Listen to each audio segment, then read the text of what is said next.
दोस्तों, जय श्री कृष्ण। आखिर भगवान श्री कृष्ण की बहन सुभद्रा का जन्म कैसे हुआ था? सुभद्रा अर्जुन की पत्नी कैसे बनी? और सुभद्रा तथा अर्जुन के पुत्र का क्या नाम था? महाभारत युद्ध के बाद श्री कृष्ण और बलराम की बहन सुभद्रा कहाँ चली गई? यह रोचक कथा ध्यान से पूरी सुनिए और अच्छी लगे तो अपने दोस्तों को शेयर कीजिए। महाभारत युद्ध के बाद अर्जुन की पत्नी सुभद्रा आखिर कहाँ गायब हो गई? क्या सुभद्रा आज भी जीवित है? भगवान श्री कृष्ण की बहन, जिसका बहुत बड़ा योगदान महाभारत के युद्ध में था, आखिर युद्ध के बाद वो कहाँ चली गई? दोस्तों, पांडवों की पत्नी द्रौपदी के बारे में तो सभी लोग जानते ही हैं।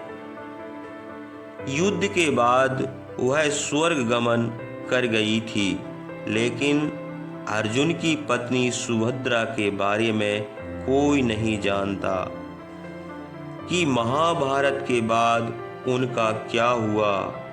तो चलिए जानते हैं आज की इस वीडियो में। भगवान श्री कृष्ण और बलराम की बहन, अर्जुन की पत्नी और वीर अभिमन्यु की माता सुभद्रा, जिसने महाभारत में एक महत्वपूर्ण भूमिका निभाई थी। इनके पिता का नाम वासुदेव और माता का नाम रोहिणी था।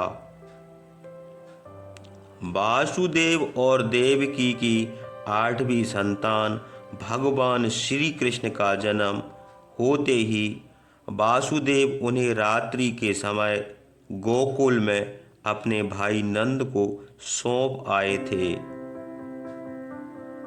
वह बदले में नंद की नवजात पुत्री को ले आए थे, ताकि कंस को यह भ्रम हो सके कि उनकी 8वीं संतान एक कन्या है।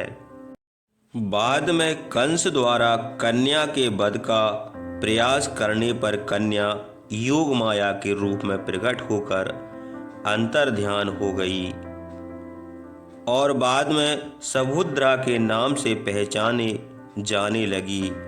एक कथा के अनुसार रैवत नाम पर्वत पर एक आयोजन किया गया। इस आयोजन को एक उत्सव की तरह आयोजित किया गया। कई सूरवीर भी इस आयोजन में आए। श्री कृष्ण और अर्जुन भी इस आयोजन का आनंद उठाने पहुंचे। वहां पर सुभद्रा भी मौजूद थी।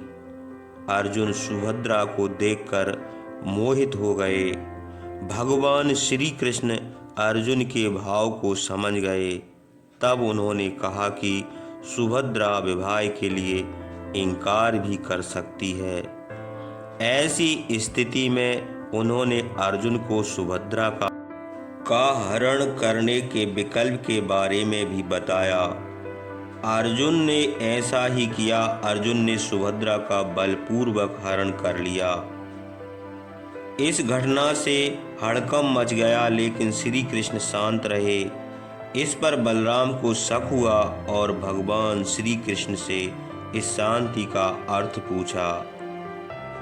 तब श्री कृष्ण ने उन्हें विनम्रता से समझाया। श्री कृष्ण ने बताया कि अर्जुन को कोई पराजित नहीं कर सकता। अर्जुन का कल भी उत्तम है। इस दृष्टि से सुभद्रा और अर्जुन के विवाह में कोई दोष नहीं है।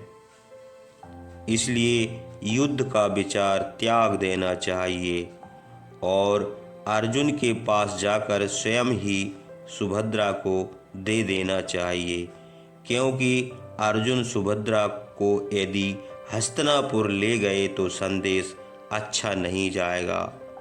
श्री कृष्ण की यह बात सभी को समझ में आ गई और स्वीकृति प्रदान कर दी। इसके बाद द्वारका में सुभद्रा का विवाह संपन्न कराया गया।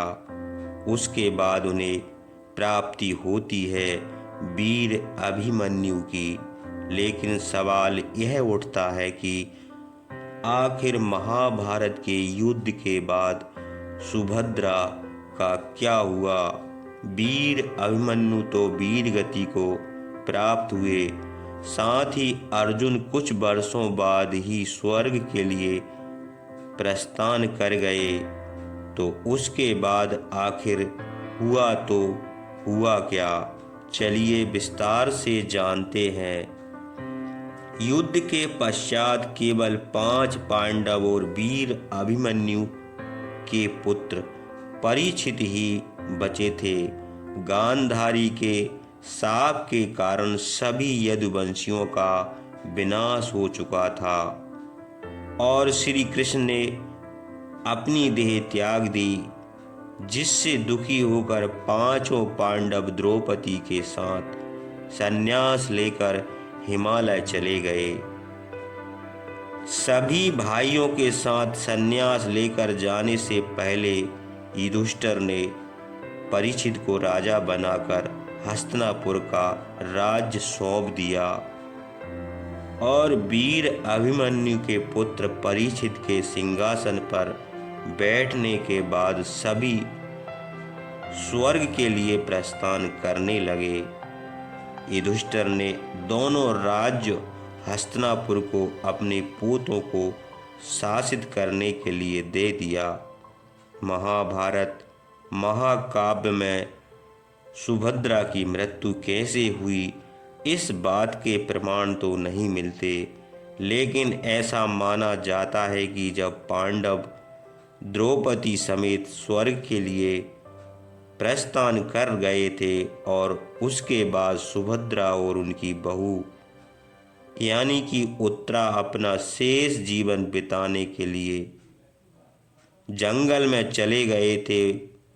वहीं जब उन्होंने सुना कि भगवान श्री कृष्ण ने देह त्याग दिया है और यादवों का विनाश हो चुका है, तब उसके बाद सुभद्रा ने भी अपना देह त्याग दिया।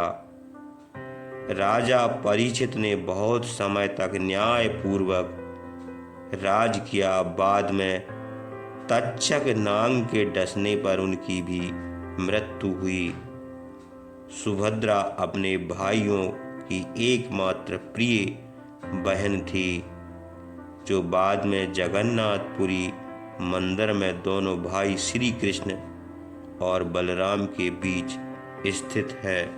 ऐसी ही धार्मिक एवं पौराणिक कथाएं सुनने के लिए हमारे चैनल को सब्सक्राइब जरूर कीजिए।